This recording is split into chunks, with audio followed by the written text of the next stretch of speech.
ಡಿಕೆಶಿ ಒಕ್ಕಲಿಗ ಅಸ್ತ್ರಕ್ಕೆ ಮಾಜಿ CM HDK ಕೆಂಡ ಕಾರಿದ್ದಾರೆ. ನಾನು ಯಾವತ್ತೂ ಶ್ರೀಗಳನ್ನ ದುರುಪಯೋಗ ಮಾಡಿಕೊಂಡಿಲ್ಲ. ಸುಮ್ಮನೆ ಸ್ವಾಮೀಜಿ ಅವರನ್ನ ಯಾಕೆ ಹೇಳುತ್ತಿದ್ರಿ? ಸರ್ಕಾರ ಕೆಳಗಿಳಿಸಿದ್ದು ಯಾರು ಅಂತ ಸಿಎಂ ಹೇಳಿದಾರಲ್ಲ. ಸಿದ್ದವನದಲ್ಲಿ ಸರ್ಕಾರ ಬೀಳಿಸೋದಕ್ಕೆ ಔಷಧಿ ಅರದ್ರಲ್ವಾ ಅಂತ ಪ್ರಶ್ನೆ ಮಾಡಿದ್ದಾರೆ. ಸಿದ್ದರಾಮಯ್ಯರನ್ನ ಕೇಳಿದ್ರೆ ಹೇಳ್ತಾರೆ ಅಂತ ಎಚ್ಡಿಕೆ ಕೌಂಟರ್ ಕೊಟ್ಟಿದ್ದಾರೆ. ಡಿಕೆಶಿ ಒಕ್ಕಲಿಗ ಅಸ್ತ್ರಕ್ಕೆ ಮಾಜಿ ಸಿಎಂ ಎಚ್ಡಿಕೆ ಕೆಂಡ ಕಾರಿದ್ದು, ನಾನು ಯಾವತ್ತೂ ಶ್ರೀಗಳನ್ನ ದುರುಪಯೋಗ ಮಾಡಿಕೊಂಡಿಲ್ಲ ಅಂತ ಹೇಳಿದ್ದಾರೆ. ಬಿಜೆಪಿ ಅವರು ಯಾಕೆ ಇಳಿಸಿದ್ರು?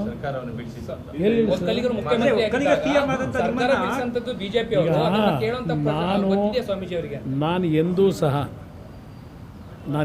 ಸಹ ಅಧಿಕಾರದಲ್ಲಿದ್ದಾಗ ಅಧಿಕಾರ ಹೋಗ್ತಕ್ಕಂಥ ಸಂದರ್ಭದಲ್ಲಿ ನಮ್ಮ ಮಠದ ಪರಮ ಪೂಜ್ಯ ಸ್ವಾಮೀಜಿಯವರನ್ನು ದುರುಪಯೋಗ ಪಡಿಸ್ಕೊಳ್ತಕ್ಕಂಥ ಕೆಲಸ ಎಂದೂ ಮಾಡಿಲ್ಲ.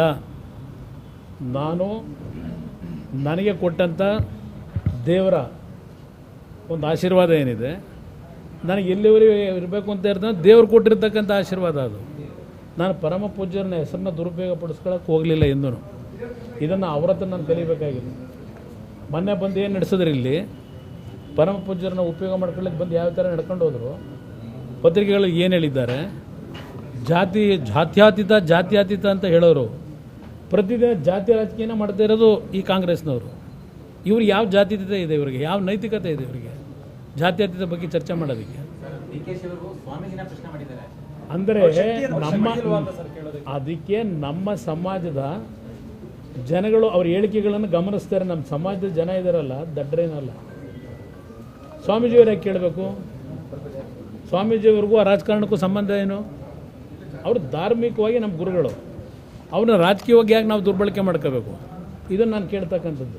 ನಾನು ಪರಮಪೂಜ್ಯ ಸ್ವಾಮೀಜಿಯವ್ರನ್ನ ಕೇಳಬೇಕಾ? ಉತ್ತರ ಕೇಳಬೇಕಾ? ಉತ್ತರ ಅವರೇ ಕೊಟ್ಕೊಂಡವ್ರಲ್ಲ, ನಿಮ್ಮ ಮುಖ್ಯಮಂತ್ರಿ. ಸರ್ಕಾರ ರಚನೆ 5 ವರ್ಷ ನನಗೆ ಅನ್ಕಂಡೀಷನಲ್ ಸಪೋರ್ಟ್ ಕೊಟ್ಬಿಟ್ಟಿದ್ದಾರಂತೆ, ಮುಖ್ಯಮಂತ್ರಿ ಆಗಬೇಕು ಅಂತ ಹೇಳಿ 5 ವರ್ಷ. ಅದಕ್ಕೆ ಅಲ್ವಾ ಸಿದ್ಧವಂತಲ್ಲಿ ನಡೆದಿದ್ದು, ಸಿದ್ಧ ಔಷಧ ಹರಿದಿದ್ದು. ಅವ್ರನ್ನ ಕೇಳಿದ್ರೆ ಹೇಳ್ತಾರಪ್ಪ. ಅವರಿಗೆ ಪಕ್ಕದಲ್ಲಿ ದಿನ ಏನು ಕಿವಿ ಒಬ್ರಿಗೊಬ್ಬರು ಕೊಟ್ಕೊಂಡು ಕೇಳ್ತಾ ಕೂತಿರ್ತೀರಿ, ಟಿ ವಿಲಿ ನೋಡಿದೆ. ಅವ್ರನ್ನೇ ಕೇಳಿದ್ರೆ ಉತ್ತರ ಕೊಡಲ್ವಾ? ಪರಪೂಜ್ ಸ್ವಾಮೀಜಿಯವ್ರನ್ನ ಇದು ಕೇಳಿದ್ದೀರಾ?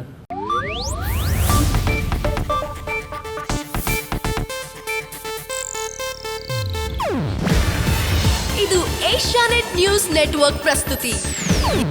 ನೀವು ನೋಡ್ತಿದ್ದೀರಾ ಏಷ್ಯಾನೆಟ್ ಸುವರ್ಣ ನ್ಯೂಸ್.